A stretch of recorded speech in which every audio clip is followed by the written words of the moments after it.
I pressed play, and my future mother-in-law's voice filled the room asking a stranger how much it would cost to make sure my wedding never happened. The band stopped mid-note. Glasses froze halfway to lips. My fiancé, Mark, went pale in a way I'd only seen once, when his father flatlined for 3 breathless beats on a hospital monitor. 14 seconds of audio, that's all I gave them. Her voice, measured and careful like she was placing crystal on a shelf. I don't care what you say to her. I don't care how you do it. I will pay for the flight, the hotel, whatever. I want her to call it off. Then a click and the room cracked back into real time like ice underfoot. I didn't explain. Not at first. I gathered the phone with my palm like it was warm and fragile and walked out of the ballroom, hearing the wind of 100 whispers gather itself into a storm behind me. I didn't look back to see who followed. The dress I'd chosen for the rehearsal dinner felt like it belonged to a stranger. Silver silk, open back, the kind you have to tape into. I remember thinking about the tape. I remember thinking that if I kept moving I wouldn't cry. I remember the hallway was colder than the ballroom, that hotel carpet always smells faintly like thunder, and that I had done something you can't undo. Mark found me outside under the awning, where the rain slanted in like tiny nails. He didn't touch me. He just stood there with his hands jammed into his pockets, knuckles whitening the fabric. What was that? 14 seconds, I said, because I didn't trust myself with sentences. There's more. There's context. But you asked what that was. 14 seconds. He looked old and young at the same time. It's a particular kind of cruelty, how grief and betrayal force the face into both directions at once. We should go back inside, he said, but he didn't move. When we finally did, the room had shifted. His mother had stationed herself between the dessert table and the bar like a retired general anchoring a battlefield. His father sat like a mountain in his chair, arms crossed over a chest that had been carved by decades of manual work. My side of the family, tacticians of polite conflict, hovered at the edges with the alert stillness of people waiting for a fire alarm to decide whether it's a drill. I turned to the group closest to me, lifted the phone again, and before anyone could stop me, I said, I know this is insane. I know this is not how rehearsal dinners go. But I can't say I do tomorrow with this in the room pretending to be a secret. Maybe that's where I should tell you how we got here. I'm 29. My parents divorced when I was 10, and my mother liked to say she divorced poverty but kept it in the guest room. She raised me to work like nobody would catch me when I fell. Mark is 31. He cooks when he's stressed. He runs when he's angry. He's the kind of person who keeps extra batteries in the glove compartment. We met at a networking event I nearly didn't attend because the dress I wanted to wear had a coffee stain I found 2 minutes before my Uber arrived. He offered me a napkin. I refused out of spite. He made a joke that turned my refusal into a shared conspiracy. It was the kind of meet-cute you don't trust until it has endured a winter. His mother, Denise, didn't love me. She didn't hate me either, not at first. She appraised me the way a museum guard appraises a purse too close to a sculpture. I thought I could outlast her skepticism. I volunteered the first year of family events. I hosted, baked, remembered everyone's dietary notes like they were passwords. I listened more than I spoke. It bought me a truce. It did not buy me peace. The first rift was about the venue. Denise wanted the country club where her book club rotates between Sauvignon Blanc brands like pilgrims rotating around a shrine. I wanted a converted greenhouse that smelled like rosemary and old wood. She said the club meant legacy. I said the greenhouse meant light. She offered to pay. I said no. She said that meant I was proud. I said yes. She smiled, the kind of smile that hides a knife. Then came the dress. I didn't invite her to the fitting. That one's on me, maybe. My mother, my best friend, and my sister made a day of it, pizza and cheap Prosecco and too much laughter. Denise found out when my future sister-in-law posted a photo captioned, she said maybe. Denise called me that night and told me tradition matters because it's how people know where to put their hands. I told her intimacy matters because it's how people know where to put their hearts. She said I was dramatic. I said she was managing me like a newsletter. Still, things stayed at simmer. Until the registry. We didn't want one. We've lived together for 2 years. We have a blender. We have towels. We asked for donations to a scholarship fund for kids in Mark's old neighborhood who age out of the library's summer reading program and lose access to free meals. Denise called it tacky. She also called it virtue theater, which has a kind of terrible poetry. She emailed Mark articles about how guests like to buy things they can hold. She CC'd me.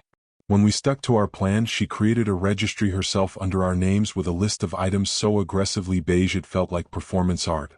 Guests began to buy us platters we didn't want from a store with a font that screams legacy money.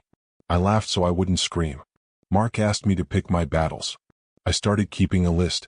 Here is where I tell you the first true thing I haven't told anyone. I set a trap. Not because I wanted to win. Because I wanted evidence I could hand to myself in a dark room when everyone else told me I was overreacting. Because if I was going to marry a man whose mother wanted to edit me, I needed to know if he would choose the manuscript or the author. There's a guy named Evan you should know about. He's my ex. We dated when I was 24, for 2 chaotic years that smelled like cinnamon whiskey and unfinished laundry. He is a walking red flag with good lighting. He cheated on me with a bartender named Liv who left post-it notes on my succulents. But Evan also owes me a favor that tastes like penance. Last year he used my name on a lease application because he thought co-signer meant emotional support. I found out, cleaned it up, and told him I'd cash the favor later. I texted him a week before the rehearsal dinner. I said, I need you to pick up if a middle-aged woman calls and wants to destroy my life. He said, sounds like a Tuesday. I sent him a script with 3 possible directions in case she wanted him to seduce me back, confess some dramatic secret, or threaten legal action over nothing. He said he'd do it if it kept me from marrying the wrong person. That stung in a way I didn't expect. To bait the hook, I told Denise that Evan had reached out. I told her he said he missed me. I told her he asked if we could meet for a drink to, quote, say goodbye to our 20s. I left this in a voicemail at a time I knew she'd be in her car, because cars make people feel private. I knew she'd call someone.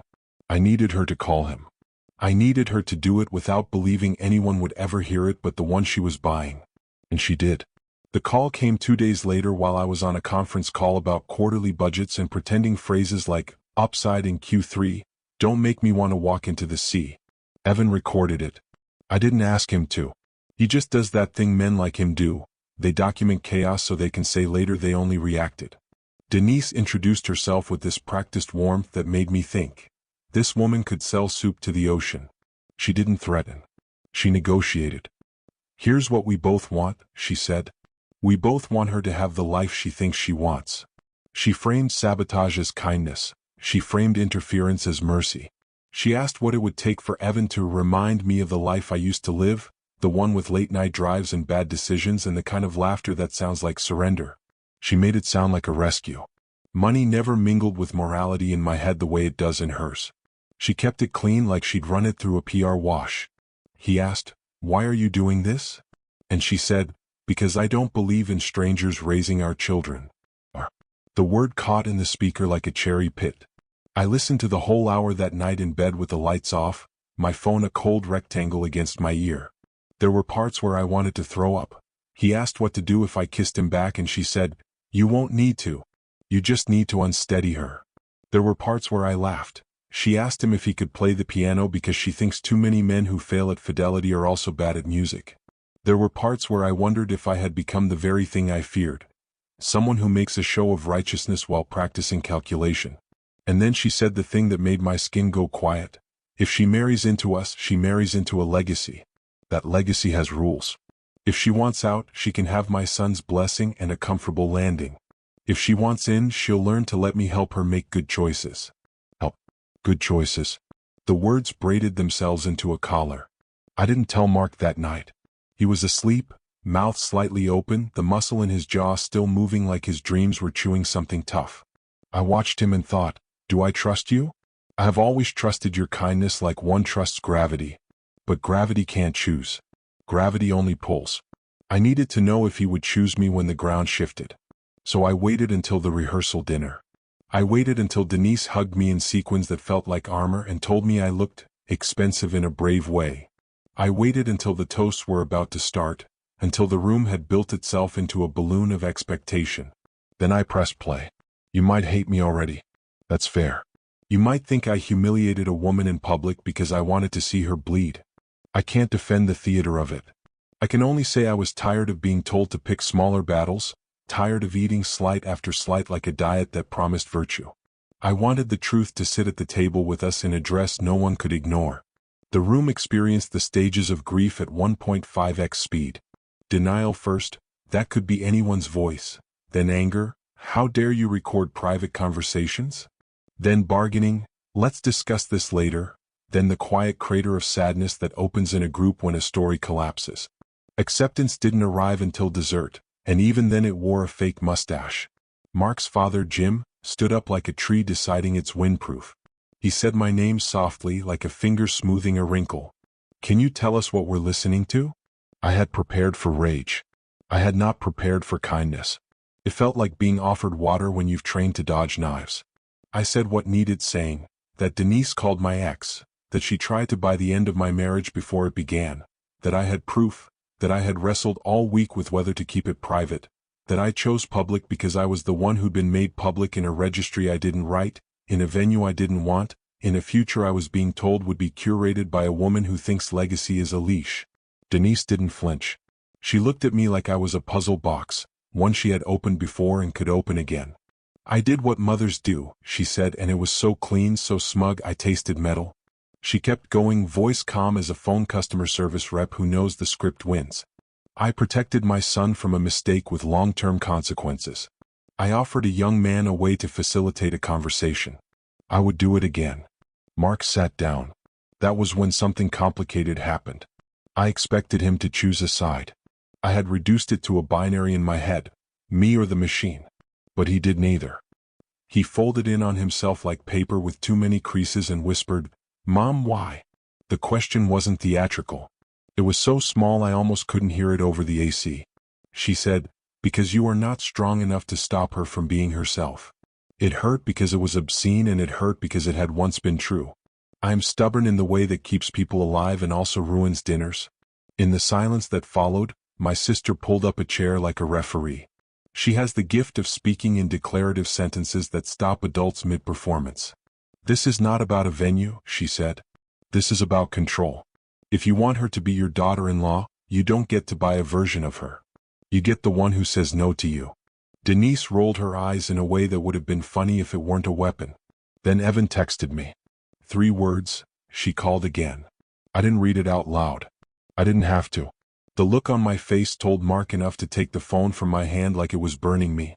He read, swallowed, and asked to step outside. We went to the hallway where the thunder-smell carpet waited, where the rain hit the glass in diagonal sheets. He asked me to tell him everything. Not the performance, not the edit, not the moral. Everything. So I did. I told him about the registry and the dress and the venue and the 100 tiny cuts I bandaged in silence because I wanted to be liked by the woman who made the baby I love. I told him about the voicemail I left to bait the call. I told him I had become the kind of person who sets traps because I couldn't get a straight answer with sunlight. I told him I didn't like the version of myself who pressed play in a room full of people eating creme brulee. He didn't say he forgave me. He didn't say he didn't. He said, "I need to hear the rest of the recording." We stood shoulder to shoulder, listening to an hour of his mother crafting a story where she's the hero saving a man from a siren who only sounds like me. Halfway through, he sat down on the carpet like his legs forgot. When it ended, he put the phone on the floor and stared at it like an artifact dug up from a war we thought was myth. Then he asked a question that I have not forgiven him for and maybe never will. Is there any part of you that wanted to blow up the dinner? I recognized what he was really asking. Did I stage my own spectacle? Did I pick the public for the applause? Did I turn his family into an audience because I was tired of whispering? I could have lied to make the moment cleaner. But clean is what got us here. So I told him the messy truth, yes, and also no. I wanted to protect myself in the open, not in the dark. I wanted witnesses. I wanted to be believed without having to convince anyone. I wanted it to be over. He nodded like that sounded like a verdict he could live with or a sentence he couldn't commute. He went back inside. I didn't follow immediately. I watched the rain stripe the glass and thought about vows as contracts and love as the clause that changes everything. When I finally returned, Denise had taken the mic. Of course she had. She was thanking the guests for their patience and reminding everyone that love is complicated but families are forever. She said it like a promise. I heard it like a threat. That's when Mark did the only thing I did not script for, the only thing I didn't predict with flowcharts and contingency plans. He took the mic from his mother's hand and asked the room for 5 minutes of quiet. He asked them to sit. He asked them to listen to the rest of the recording. And, this is important, He looked at me while he did it as if to ask permission. I nodded. He pressed play. If you've never watched a group of people hear a person they love say something unforgivable in their own voice, it looks like this. Shoulders rounding, spines attempting to leave bodies, eyes finding corners as if truth were shy and needs shadow. There were gasps at the parts I'd circled in my head. There was laughter, the sharp kind, at her line about bad men and pianos. There was a low, collective exhale when she said, clean as a surgeon, that legacy has rules. Mark didn't take his eyes off me while it played. I couldn't take mine off his mother. She didn't flinch. She wore composure like a mid-length coat. When it ended, she said, I regret the optics. That word again, optics. As if feelings were photographs you could reshoot with better lighting. Jim stood, and this time his voice was not soft. That was wrong, he said to his wife. He didn't shout. He didn't need to. Every syllable landed like a gavel. You don't buy your son's life. Denise opened her mouth, then closed it. They had been married 36 years. I wondered how many of those years had been a negotiation where love was the currency and control was the receipt. Mark handed me the mic. I didn't want it. I wanted to go home and leave a dress shaped like a person on the floor. But if the truth is going to sit at your table, you have to make room. I said, tomorrow is either a wedding or it isn't. Tonight is not a court. But I am not marrying into rules I didn't write. I won't do legacy like a leash. Denise smiled, finally, a small, tired curve. Then perhaps you aren't a fit. There are sentences that remove oxygen from a room. That one took all of it. My mother crossed the floor like a storm finally choosing its direction. She said, your son is a man. He will decide if he is marrying a fit or a person. My mother and I have not agreed on many things. We agree on that like two notes that make a chord. Then Aunt Carol, every family has one, stood and asked if we could please serve dessert because the creme brulee was going to become just creme. It broke the spell enough that people remembered they were hungry. Spoons cracked sugar. Conversations splintered into triage teams. My best friend took my hand and squeezed it hard enough to hurt, not to comfort but to anchor. Mark asked me to step outside again. It wasn't raining. The world smelled new like wet concrete in the first hour after a headache. He said, I love you. He said, I hate this. He said, I didn't know. He said, I should have known. He said, she has always been like this but never this. He said, I can't believe she did that. He said, I can believe she did that. He said, what do you need? I have been asked what I need my whole life in ways that are really about what the asker is willing to give. This one didn't feel like that. It felt like a real question, the kind that risks an answer you don't want to hear. I said, I need you to put a door between us and your mother that only you and I have keys to. I need you to say no. I need you to stay when I say no. I need you to pick us when it's hard. I need you to mean it. He said yes. He walked back in and told his mother we were postponing the wedding for 30 days. He said we would marry with joy or not at all. He said the next month would be proof, not performance. He said she would respect our boundaries or she would not be there when we took our vows. He did this without asking me first because he knows that some decisions are like jumping into cold water. If you think too long you won't do it. He looked at me while he said it. I let the surprise show on my face. I also let the relief. Denise said, you're choosing her over your family. Mark said, I am choosing my family. That sentence is the difference between legacy and love. What followed was unscripted chaos that makes for bad dinner but good truth. His sister cried. His father asked if he should get the car. My uncle made a joke that missed. Two guests left early with takeout boxes full of cake. Someone turned the band back on and they played too loud so the room had something else to listen to besides itself. He and I went home to an apartment that looked like a tornado had gotten sentimental. I took out the tape that held my dress in place and felt bare in a way that wasn't about skin. We lay in bed without touching and stared at the ceiling fan until the world stopped spinning. He said, do you still want to marry me? I said, I want to marry who you were tonight. The 30 days were both ordinary and surgical. We made rules. No surprise visits from his mother. No gifts that feel like leverage. No group texts that pretend to be logistics and are actually directives. He told her she would not be involved in vendor calls or guest list edits. When she sent him a 7-paragraph email about how family traditions act as scaffolding, he replied with one sentence, our marriage will be the structure. He blocked her twice and unblocked her once, which is how quitting anything works. She tried to apologize without apologizing. "I'm sorry for the way it made you feel," she said, "in a restaurant that thinks lamps should hang low enough to make you duck." He said, "I'm sorry for what you did." They stared at each other like two people in an old photograph. Time does that. It flattens you into your worst habits if you let it. She asked if this meant she wouldn't dance with him. He said, "It means you have to sit with what you've done." She asked if that meant forever. He didn't answer. My mother asked me if I was happy. I said happiness felt like the wrong unit of measurement. I was proud. I was tired. I was less afraid. I caught myself humming while I loaded the dishwasher, which is how you know hope has slipped back in through a window. We moved the wedding to the greenhouse.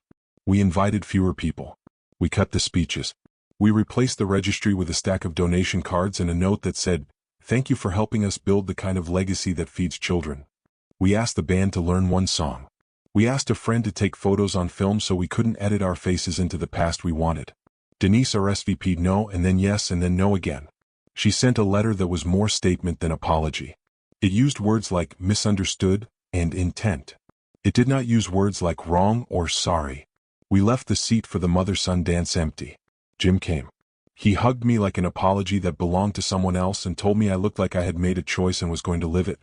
On the morning of the new date, I woke up before the alarm and went to the kitchen where the light makes rectangles on the floor. Mark followed and put his forehead to the back of my neck and didn't speak. We stood like that until the kettle screamed. Sometimes love is just two people being quiet in the same room. The ceremony was short. My sister read a poem about doors. We said vows we wrote without help. The greenhouse light did the thing I imagined it would. It made everything look both real and soft. I looked out at a smaller group of people, the ones who know where to put their hands and their hearts without being told, and I felt, finally, like I could say I do in a room that wasn't pretending to be a secret. We didn't have a mother-son dance. Mark danced with my mother for 30 seconds and then stopped because grief arrived and we let it. We cut the cake and it tasted like vanilla and something I can only describe as relief. We left early not because we were tired but because we weren't. After, at home, I opened my phone to a DM from a cousin who thinks commentary is a hobby. She wrote, "You blew up your own dinner. You embarrassed a woman in public. AITA?"